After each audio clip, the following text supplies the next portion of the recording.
कृष्णा। श्रीमते रामानुजाय नमः। यो नित्यम् अच्युत पदाम्बुज युग्म रुग्म व्यामोहतस्ततितराणि तृणाय मेने अस्मद्गुरोर् भगवतोऽस्य दयैक सिन्धोः रामानुजस्य चरणौ शरणं प्रपद्ये। அடையாளம் சொன்னேனோ கபந்தனை போலே. என்ன அழகா பேசுறாள் இல்லையா பெண் பிள்ளை. இனிமேல் யாராவது எங்கேயாவது உங்களுக்கு ஒரு வழி சொன்னாலோ அடையாளம் சொன்னாலோ அடையாளம் கேட்டாலோ இந்த வாக்கியத்தை ஞாபகம் வச்சுக்கோங்க. இதெல்லாம் வாழ்க்கையில டெய்லி நம்ம பார்க்கக்கூடிய விஷயங்கள் தானே. ஒவ்வொரு வாக்கியமும் நம்ம வாழ்க்கையில நித்தியம் பார்க்கக்கூடிய சம்பவங்களோட ஒத்து போகிறது. அதுல ஒரு பகவத் அனுபவத்தை இந்த பெண் பிள்ளை பார்க்கிறார். இந்த பெண் பிள்ளை ஒரு சின்ன சின்ன சாம்பிள் தான் நமக்கு காட்டுறார். இந்த மாதிரி பல கோடி விஷயங்களை நாம அப்படியே ஆழ்ந்து பார்த்தோம்னா கிடைக்கும். பகவத் விஷயம்னா எங்கேயோ தூரத்துல நம்ம கை கெட்டாத அவசரத்துல இருக்குன்னு நினைக்கவே வேண்டாம். நாம நித்தியம் வாழக்கூடிய வாழ்க்கையில தினம் தினம் புதுசு புதுசா பகவத் அனுபவங்கள் கொட்டி கிடக்கிறது. பெண் பிள்ளையுடைய ஒவ்வொரு வாக்கியமும் நிஜமாவே நம்முடைய வாழ்க்கையில நாம மனப்பாடம் பண்ண வேண்டிய ஒண்ணு, நம்முடைய தலைமுறைக்கு சொல்லிக் கொடுக்க வேண்டிய ஒன்று. அழைத்து வருகிறேன் என்றேனோ அக்ரூரரை போலே, அகமழித்து விட்டேனோ விதுரரை போலே, தேகத்தை விட்டேனோ ரிஷிபத்னியை போலே, தசமுகனை செற்றேனோ பிராட்டியை போலே, பிணமெழுப்பி விட்டேனோ தொண்டைமானை போலே, பிணவிருந்திட்டேனோ கண்டா கர்ணனை போலே, தாய்க்கோலம் செய்தேனோ அனசூயை போலே, தந்தை எங்கே என்றேனோ துருவனை போலே, மூன்றெழுத்து சொன்னேனோ க்ஷத்ரபந்துவை போலே, முதலடியை பெற்றேனோ அகலிகையை போலே, பிஞ்சாய் பழுத்தேனோ ஆண்டாளை போலே, எம்பெருமான் என்றேனோ பட்டர் பிரானை போலே, ஆராய்ந்து விட்டேனோ திருமிழிசை ஆழ்வாரை போலே, அவன் சிறியன் என்றேனோ ஆழ்வாரை போலே, ஏதேனும் என்றேனோ குலசேகரரை போலே, யான் சத்தியம் என்றேனோ கிருஷ்ணனை போலே, அடையாளம் சொன்னேனோ கபந்தனை போலே.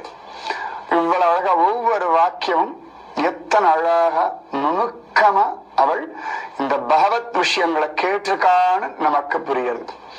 ராமானுஜர் ரொம்ப ஸ்ரத்தையோட கேட்கிறார். ஏன்னா இத்தனை அழகா எல்லா விஷயங்களையும் எடுத்து கொடுக்கறா அப்படின்னா, இந்த முக்கணிகள் எல்லாம் தேன்ல ஊற வச்சு சாப்பிட்டா ரொம்ப ஜோரா இருக்கும். இன்னைக்கு எல்லாருக்கும் புரியும்படியா சொன்ன ஒரு ஃப்ரூட் சாலட், எல்லா ஃப்ரூட்ஸையும் போட்டு சாப்பிட்டா ரொம்ப நல்லா இருக்கும். வெஜிடபிள் சாலட் அப்படின்லாம் சொல்லுவோம் இல்லையா, அந்த மாதிரி இது ஒரு டிவோஷனல் சாலட். எல்லாத்தையும் எடுத்து ஒன்னா போட்டு அப்படி கொடுக்குறா ராமானுஜர் கிட்ட. அழகா ஒரு பவுல் எடுத்து கொடுக்குறா. பாருங்க இப்படி இருக்கு இப்படி இருக்கு இப்படி இருக்குன்னு. ராமானுஜர் அசந்து போறா. அது எப்படின்னா இந்த முக்கணிகளை தேன்ல ஊற வைக்கிறதுன்னு. அந்த மாதிரி இந்த ராமாயணம், பாகவதம், விஷ்ணு புராணம், ஆழ்வார்கள் இந்த வைபவத்தெல்லாம் மனசுல அப்படியே பக்தியில ஊற வச்சு ஊற வச்சு ஊற வச்சு அதுல இருந்து விஷயத்தை கிரகிச்சு ஜோரா சொல்ல.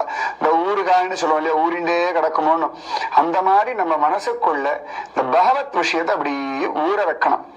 உள்ள அதையே நினைச்சுட்டு இருந்தோம் வச்சுக்கோங்களேன், தானாகவே இந்த மாதிரி நிறைய அனுபவங்கள் கிடைக்கும். அடுத்த வாக்கியம் சொல்றார். அடுத்த வாக்கியமும் ஸ்ரீமத் ராமாயணம் தான். இது ஆரண்ய காண்டத்தினுடைய கடைசியில வரக்கூடிய விஷயம் அப்படின்னு அழகா சொல்லிட்டு இருந்தேன். கபந்தன் விஷயம். அடுத்த விஷயம் ஜோரா ஸ்ரீமத் ராமாயணத்துல சுந்தரகாண்டம் இந்த இடங்கள்ல எல்லாம் வரக்கூடிய அழகான ஒரு விஷயம். சுந்தரகாண்டம், யுத்த காண்டம். என்னடா வாக்கியம் அப்படின்னு கேட்டோம்னா ரொம்ப அழகா சொல்றாள். அந்தரங்கம் சொன்னேனோ திரிஜடையை போலே. அந்தரங்கம் சொன்னேனோ திரிஜடையை போலே. திரிஜடா ரொம்ப ஆச்சரியமான ஒரு ராட்சசி. ராட்சசியில போய் ஆச்சரியமாலாம் இருப்பாளான உண்டு. இப்ப பார்த்தோம்னா எத்தனையோ பேர் அசுரர்கள்லாம் உண்டு. ஆனா அதுல நல்ல அசுரன் யார் தெரியுமா? பிரகலாதன். ஏண்டான்னா நரசிம்மன் ஸ்தம்பத்துல ஒளிஞ்சின்னு இருக்கான்னு சொன்னா இல்லையா, அந்த மாதிரி இந்த சேற்றில் முளைத்த செந்தாமரை அப்படின்றோம் இல்லையா, சிப்பிக்குள் முத்து அப்படின்றோம் இல்லையா, அந்த மாதிரி சில சந்தர்ப்பங்கள்ல அபூர்வமா இந்த மாதிரி விஷயங்கள்லாம் நடக்கும். அதனால இவளுடைய குணம் அவ்வளவு அழகா இருக்கு. ரொம்ப அழகா கம்பன் சொல்றார், வீடனன் கண்ணி அப்படின்னு தான் இவளை வர்ணிக்கிறார். விபீஷணனுடைய பொண்ணாதான் அவள் இருக்கணும் அப்படின்றார். ஏண்டானா லங்கையில விபீஷணன் அவ்வளவு நல்ல ஒரு அரக்கன். அப்ப அவனோட சம்பந்தப்பட்டவாளுக்கு தானே இந்த நல்ல குணம் வரும். வர ஒண்ணு போட்டா சொர ஒண்ணா முளைக்கும் அப்படின்னு நம்ம வச்சனம் பேசுவோம் இல்லையா? அப்ப இவளுடைய குணங்கள் இதெல்லாம் பார்த்துட்டு கம்பன் சொல்றார், வீடனன் கண்ணி, இவள் விபீஷணனுடைய பெண்ணாகத்தான் இருக்கணும் அவர் தீர்மானம் பண்றார். சரி, அவ்வளவு என்ன வசதி இந்த திரிச்சாடான்னா, சுந்தரகாண்டம் ரொம்ப அழகானது. சுந்தரம் அப்படின்னாலே ஹனுமான் அர்த்தம். ஹனுமான அவ அம்மா எப்பொழுதும் இல்லையா சுந்தரா சுந்தரா அப்படின்னு கூப்பிடுவாளாம். சரியா முதல்ல வால்மீகி மகரிஷி இதுக்கு ஹனுமத் காண்டம் அப்படின்னு தான் பேர் வைக்கணும்னு வச்சாராம். ஆனா ஆஞ்சநேயர் சொல்றாரு, என் பேர்லாம் வைக்க வேண்டாம், உங்களுக்கு வேற ஏதான தோன்ற பேரை வைங்கோ, சீதா காண்டம் இல்லாட்டி அழகா லங்கா காண்டம் அந்த மாதிரி ஏதான வைங்கோன்னுட்டாராம். போயாச்சு, திரும்பி வந்தார். வால்மீகி சொன்னார், சுந்தர காண்டம்னு பேர் வச்சிருக்கேன். உடனே ஆஞ்சநேயர் கோச்சுண்டாராம், எதுக்கு என் பேரை வச்சேன்? இல்லையப்பா உன் பேர் இல்லையா? இல்ல இல்ல, எங்க அம்மா என்ன செல்லமா நிக் நேம்ல சுந்தரான்னு தான் கூப்பிடுவார். நிஜமாவே ரொம்ப அழகான ஒண்ணு சுந்தரகாண்டம். இன்னைக்கும் பாருங்களேன், ஏதான பிரச்சனையா சுந்தரகாண்டம் வாசி, கல்யாணம் ஆகலையா சுந்தரகாண்டம் படி, குழந்தை நல்லா மார்க் வாங்கணுமா சுந்தரகாண்டம் படி, பிசினஸ் ஒன்னா நடக்கணுமா சுந்தரகாண்டம் படி. இதுக்கு சுந்தரகாண்டத்துக்கு சம்பந்தம் உண்டா? உண்டு. என்னடா சுந்தரகாண்டம் முழுக்க முழுக்க விடாமுயற்சி.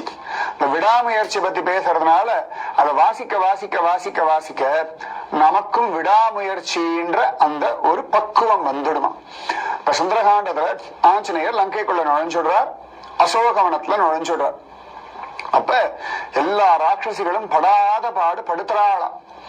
சீதா மாதாவை இவ கைய உடைச்சு சாப்பிடணும், அவ கழுத்தை அப்படி பிச்சு சாப்பிடணும், அவள் ரத்தத்தை குடிக்கணும், இப்படி எல்லாம் பேசிட்டு இருக்காளாம். அப்ப ஒரே ஒருத்தி மட்டும் தூங்கிட்டு இருந்தா. அப்ப ஆஞ்சநேயர் பார்த்தா, பரவாயில்ல இவள் நல்லவளா இருக்கா, ஜோரா இவ சீதைய தொந்தரவு பண்ணாம தூங்குறாள் அப்படின்னு நினைச்சார். இந்த குரு பார்வை அவளுக்கு கிடைச்சுடுத்து பாருங்க. அவ்வளவு அழகா கொஞ்ச நேரத்துல அவள் கண் விழிச்சுட்டாள். கண் விழிச்சவள் அப்படி திடுக்குன்னு எழுந்துக்கிறாள். எல்லா ராட்சசிகளும் சீதையை டார்ச்சர் பண்றாளாம். நீ ராவணனை கல்யாணம் பண்ணிக்கோ, எங்க ஊர் ராஜா அவங்கிட்ட வந்து கெஞ்சறார், நாங்கெல்லாம் அவர் ஒரு பார்வை எங்க மேல படாதான்னு காத்துன்னு இருக்கோம், நீ என்னடான்னா இவ்வளவு அழகான ஒரு வாய்ப்பு வாய்ச்சிருக்கு, சந்தர்ப்பம் கிடைச்சிருக்கு, மிஸ் பண்ணிடாதேன்னு திட்டின்னு இருக்கா. இப்ப ஓடி வந்து எல்லாரையும் விளக்கறாளாம் இந்த திரிஜடை. ஏய் போங்கோடி அந்த பக்கமா, என்னடி பண்ணிட்டு இருக்க, எதுக்கடி இவ்வளவு போட்டு இந்த பாடுபடுத்துற, ஏ திரிஜடா நீ ஓரம் போ, என்ன பாடுபடுத்துறா, இவளால நமக்கு அல்லவா டென்ஷனா இருக்கு, ராஜா வந்து நம்மளல்லவா முறைக்கிறார், இவளை வழிக்கு கொண்டு வந்தே ஆகணும், நமக்கு வேற வேலை கிடையாதா அப்படின்னு. அந்த சமயத்துல அழகா திரிஜடா சொல்றா, அடி உங்களுக்கு எல்லாம் ஒரு விஷயம் சொல்றேன் கேட்டுக்கோங்க அப்படின்றா. சரியா அந்த விஷயம் அவள் சீதைக்கு சொல்ல வேண்டிய விஷயம், ஆனா நேரடியா சீதை கிட்ட சொல்லல. ஏன்னா சீதை கிட்ட சொன்னா மற்றவர்களுக்கு எல்லாம் சந்தேகம் வந்து இன்னும் அவளை படாத பாடுபடுத்துவா. அதனால இந்த ராட்சசிகளுக்கு சொல்றா போல சீதைக்கு சொல்றாளாம். அடி இப்பதாண்டி நான் ஒரு கனவு கண்டேன், ராவணன் உடம்பு முழுக்க எண்ணெயை தடவிண்டு சிவப்பு வஸ்திரம் உடுத்திண்டு தென்திசை நோக்கி இப்படி போகிறத பார்த்தேன். தென்திசையில தான் யமதர்மராஜனுடைய பட்டணம். மரணம் அடைய போறான்னு பார்த்தேன். ஒரு குரங்கு வந்து லங்கையே எரிக்கிறத பார்த்தேன். அழகா வெண்பட்டாடை எல்லாம் உடுத்திண்டு புஷ்பக விமானத்துல சீதை ராமனோடையும் அவனுடைய தம்பியோடையும் அவளுடைய ஊருக்கு திரும்பி போகிறத பார்த்தேன். அதனால சீதை தான் ஜெயிக்க போறார், ராமன் தான் ஜெயிக்க போறான்னுட்டாளாம். கேட்டோன்னா சீதா பிராட்டி கண்கள்ல ஆனந்த பாஷ்பம். பாலைவனத்துல ஜோன்னு ஒரு மழை பெஞ்சா அப்படி இருக்கும், பாலைவன சோலை மாதிரி. அந்த மாதிரி ஆஹா அப்படி அசந்து போய் இப்படி ஒரு பார்வை பார்த்தாளாம் தாயார். திரிஜடை ஓர கண்கள்ல பார்த்தாளாம். சீதா பார்த்து அழகா கண்ணை சிமிட்டினாளாம். சீதைக்கு அவ்வளவு சந்தோஷம். உண்மையா அவ கண்ட சொப்பனம் தான். இத சொல்லிட்டாளாம். உடனே சீதைக்கு ஒரு பெரிய சமாதானம் கிடைச்சுடுத்தா. அப்ப எவ்வளவு வசதி இல்லையா இவள்.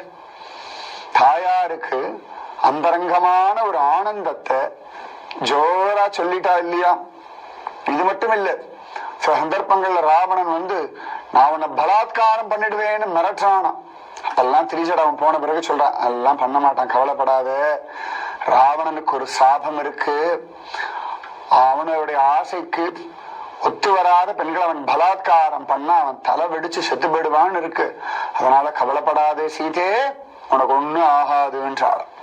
அதே மாதிரி இன்னொரு சந்தர்ப்பத்துல யுத்தம் எல்லாம் நடக்கிற சந்தர்ப்பத்துல ஒரு நாள் அப்படியே வந்து ராவணன் வந்து ராமன் தலையதெல்லாம் கொண்டு வந்து காமிக்கிற மாதிரி பண்றான். ராவணன், இந்திரஜித், இப்படி ஒவ்வொருத்தரும் இந்த மாயா வேலைகள்லாம் பண்றான்.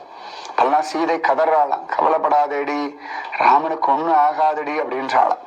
ராமன் அழகா லங்கைக்குள்ள வந்துட்டான், பெரிய யுத்தம் நடக்க போறது, பகவான் பெரிய வானர சேனையை கூட்டிட்டு வந்திருக்கான். இத்தனையும் சொல்லி சொல்லி சொல்லி சீதைக்கு ஒரு பெரிய தைரியத்தை கொடுத்தவள் இந்த திரிஜடை. ஒரு சந்தர்ப்பத்துல ராவணன் லக்ஷ்மணன் எல்லாம் மயங்கி கிடக்கிற மாதிரி அந்த யுத்தத்துல காமிக்கிறான் அழிச்சுட்டு போய் சீதையை. சீதை கதறா. அப்பொழுதும் திரிஜடை சொல்றா, இதெல்லாம் அசுரர்களுடைய மாயா விளையாட்டு, நீ ஏமாந்து போயிடாதே, உன் ராமன் ஜெயிப்பான், உன் ராமன் உன்னை மீட்டெடுப்பான், உன் ராமனோட நீ நன்னா இருப்பாய், கவலைப்படாதே. இப்படி சொல்லி சொல்லி சொல்லி தாயார் மனசுல அப்படி ஒரு சமாதானத்தை கொடுத்துட்டாளாம். பெண் பிள்ளை சொல்றா, இந்த மாதிரி தாயாருக்கு அந்தரங்கமான விஷயங்களை நான் சொன்னேனா, அந்தரங்கம் சொன்னேனோ திரிஜடையை போல. திரிஜடை விஷயம்லாம் யாரும் பெருசாவே பேச மாட்டோம், யாரும் பெருசா கவனிக்க கூட மாட்டோம். திரிஜடைய ஒரு ஹை ரிகார்ட்ஸ்ல யார் பார்த்தாருன்னா ஆஞ்சநேயர் தான் பார்த்தார். ஏன்னா ரொம்ப நல்லவளா இருக்காளேன்னு அவருடைய ஒரு கடாட்சத்திலே தான் அவளுக்கு இவ்வளவு அனுபவங்கள் கிடைச்சது. அப்ப அந்த விஷயத்தை இந்த பெண் பிள்ளை பிடிச்சுட்டா. அதத்தான் ராமானுஜ இடத்துல சொல்றா, அந்தரங்கம் சொன்னேனோ திரிஜடையை போலே. கேட்கும் பொழுது ராமானுஜர் கண்கள்ல இருந்து லேசா கண்ணீர், ஆனந்த கண்ணீர். சீதா மாதாவுக்கு நம்மால ஒரு பெரிய சுகம் இல்லை, ஆனா இந்த திரிஜடை இவ்வளவு அழகா தாயாருக்கு ஒரு சமாதானம் கொடுத்துட்டு இருந்தாலே, ஜோர் ஜோர் ஜோர் அப்படின்னு ரொம்ப ஆனந்தப்பட்டாராம். என்னன்னா ஆஞ்சநேயர் போய் பார்த்துட்டு அதுக்கப்புறம் வந்து அதுக்கப்புறமா தான் அவர்கள் படையெல்லாம் திரடிண்டு போறா. அதனால் வரைக்குமே திரிஜடை தான் சீதா மாதாவுக்கு அந்த பெரிய ராட்சச ஊர்ல தைரியம் கொடுத்த ஒருத்தி. அது என்ன ஆச்சரியம்னா, துளி கூட அவள் ராவணன் இடத்துல பயப்படல, துளி கூட சீதைக்கு நன்மை பண்றதுக்கு யோசிக்கவே இல்லை. இப்ப நாமெல்லாம் சில பேர் நல்லவான்னு தெரியும், ஆனா அவர்களுக்கு நேரடியா ஒத்தாசை கொடுக்க ரொம்ப யோசிப்போம். நமக்கு என்னதுக்கு வம்புன்னு. ஆனா அதெல்லாம் அவ கவலையே படலையா. லோக மாதாவான சீதா தேவிக்கு இவ்வளவு அழகா ஒத்தாசை பண்ணிருக்கா. இது எல்லாம் இந்த ராமானுஜ லக்ஷ்மணனா இருந்த பொழுது அழகா யுத்தம் எல்லாம் முடிஞ்சு அயோத்தியாவுக்கு வந்த பிறகு சீதா மாதாவிடத்துல கேட்பாராம், அம்மா 10 மாசம் ராவணனுடைய அரண்மனையில படாத பாடுபட்டேள் அசோகவனத்துல, எப்படிமா உயிர் வாழ்ந்தீர்கள் அப்படின்னு கேட்கும் பொழுது சீதா மாதா சொல்லுவாளாம், அதுவா லக்ஷ்மணா, திரிஜடைன்னு ஒருத்தி இருந்தாப்பா, அம்மா மாதிரி எவ்வளவு அழகா என்ன பார்த்துண்டா தெரியுமா, எத்தனை அழகா எனக்கு இந்த விஷயங்கள்லாம் சொன்னா தெரியுமா, நான் மனசு நொந்து போய் இனிமேல் வாழ்க்கையில ஒண்ணும் இல்லை, முடிஞ்சு போயிடுதுன்னு நினைச்சுட்டு இருப்பேன். ஆனா அப்பொழுதெல்லாம் இவளுடைய வார்த்தை தான் எனக்கு ஒரு பெரிய பலம்.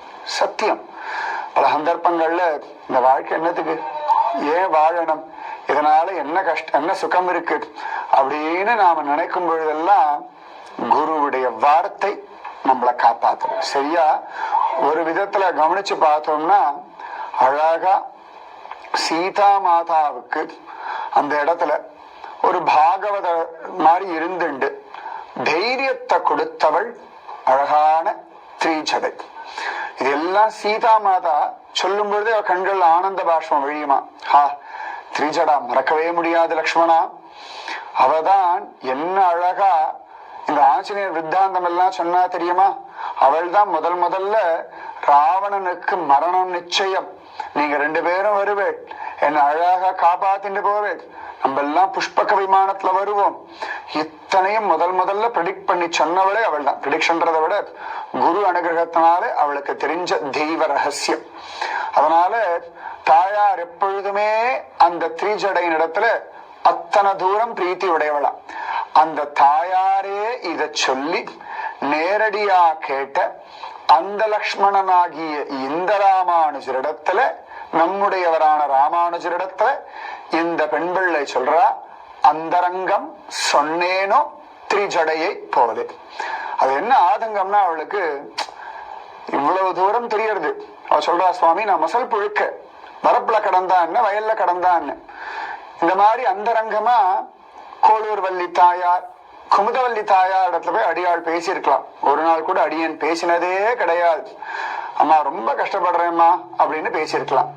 இல்லாட்டி உங்க ஆத்துக்காரர் வைத்தமானதி கண்டுக்கவே மாட்டேங்கிறார் சொல்லியிருக்கலாம்.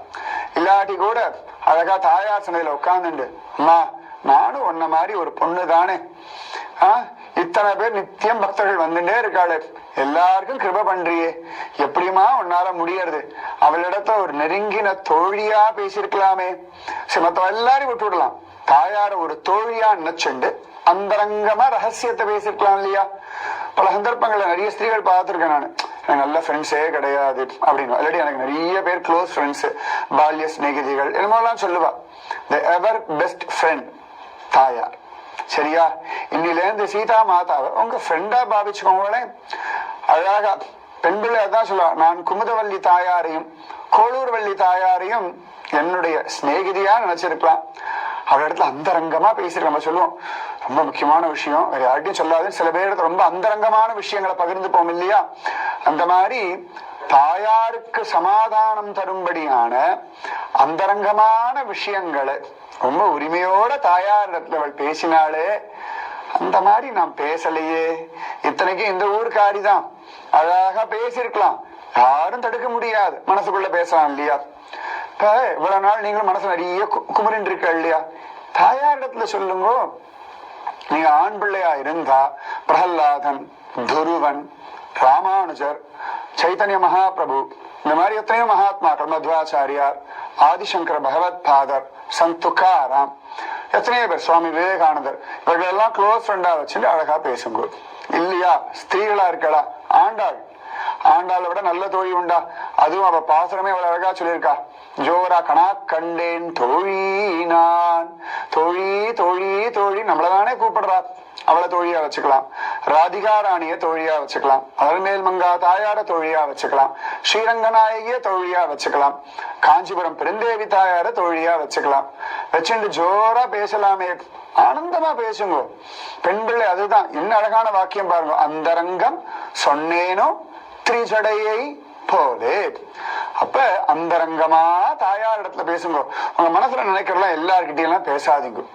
உங்க குடும்பத்தான கஷ்டம்னா அடுத்த வாக்கிலாம் சொல்லாதீங்க. குழந்தைகள் சரியில்லை, கணவன் சரியில்லை, இல்லாட்டி ஏதானும் சரீரத்துல வியாதியா, அந்தரங்கமா தாயார் இடத்துல பேசுங்க. தாயார் இடத்துல கேளுங்க, இந்த உனக்கு புடவை பிடிச்சிருக்கா, இந்த புடவை எனக்கு நன்னா இருக்குமா, நீ சொல்ல. தாயார் இடத்துல நீங்க நெருங்கி நெருங்கி அந்தரங்கமா பேச பேச பேச ஒரு நாள் தாயார் உங்களிடத்துல பேசுவா. தாயார் பேசுறத கேட்க வேண்டாமா, தாயார் பார்த்து சிரிக்க வேண்டாமா, தாயார் இவள் எனக்கு ரொம்ப பிடிச்சவள், நம்ம தோள் மேல கை போட வேண்டாமா, இவள் என்னுடைய நெருங்கின தோழி, இவள் எனக்கு ரொம்ப பிடிக்கும் அப்படின்னு பெருந்தேவி தாயார் சொன்னா அப்படி இருக்கும். அலர்மேல் மங்கா தாயார் சன்னதிக்கு போனோம்னா நம்மளை தனியா நிக்க வச்சுட்டு, தாயார் இரு இரு இவ என் தோழி அப்படின்னு அவளை நிக்க வச்சு நன்னா தரிசனம் கொடுத்தா அப்படி இருக்கும். ஸ்ரீரங்க நாயகி, அடி இந்தா உனக்கு ஒரு புஷ்பம் தரேன்னு கொடுத்துருவா, அர்ச்சகர் முக்கியன தான் கொடுப்பா. அப்ப நம்முடைய தோழியா அவளை நாம ஏத்துக்கணும். அவள் நமக்கு ரொம்ப நெருங்கப்பட்டவளா, நெருங்கியவர்களா அவள் நினைக்கணும். பெண் பிள்ளை அதைத்தான் சொல்றா, அந்தரங்கம் சொன்னேனோ திரிஜடையை போல. என்ன அழகான வார்த்தை பாருங்க, அந்தரங்கம். ரொம்ப ரகசியமான விஷயங்கள், ரொம்ப நெருங்கின இடத்தான் பகிர்ந்து போ. இல்ல ரொம்ப அழகு திரிஜடை. அவள் நேரடியா தாயார் இடத்துல எதையுமே சில விஷயங்கள் மட்டும் தான் சொல்றா. பல சந்தர்ப்பங்கள்ல கூட இருக்க ராட்சசிகளுக்கு சொல்ற மாதிரி தாயாருக்கு விஷயத்த சொல்ற. அதெல்லாம் ஒரு அழகான நளினம். இனிமேல் யாராவது உங்ககிட்ட அந்தரங்கமா பேசினாலோ, இல்லாட்டி யார்கிட்டயாவது நீங்க அந்தரங்கமா பேசினாலோ, இல்லாட்டி அதெல்லாம் ரொம்ப அந்தரங்க விஷயம் சரியா அப்படின்னு எங்கேயோ யாரையோ சொல்றத கேட்டாலோ உடனேயே திரிஜடைய நினைச்சுக்கோங்க, தாயார நினைச்சுக்கோங்க. இல்லாட்டி சில பேர் நிறைய பேர் சபையில உட்காந்துட்டு இருப்போம், கல்யாண மண்டபத்திலே யாராவது 2 பேர் உட்காந்து புசுன்னு பேசிப்பா.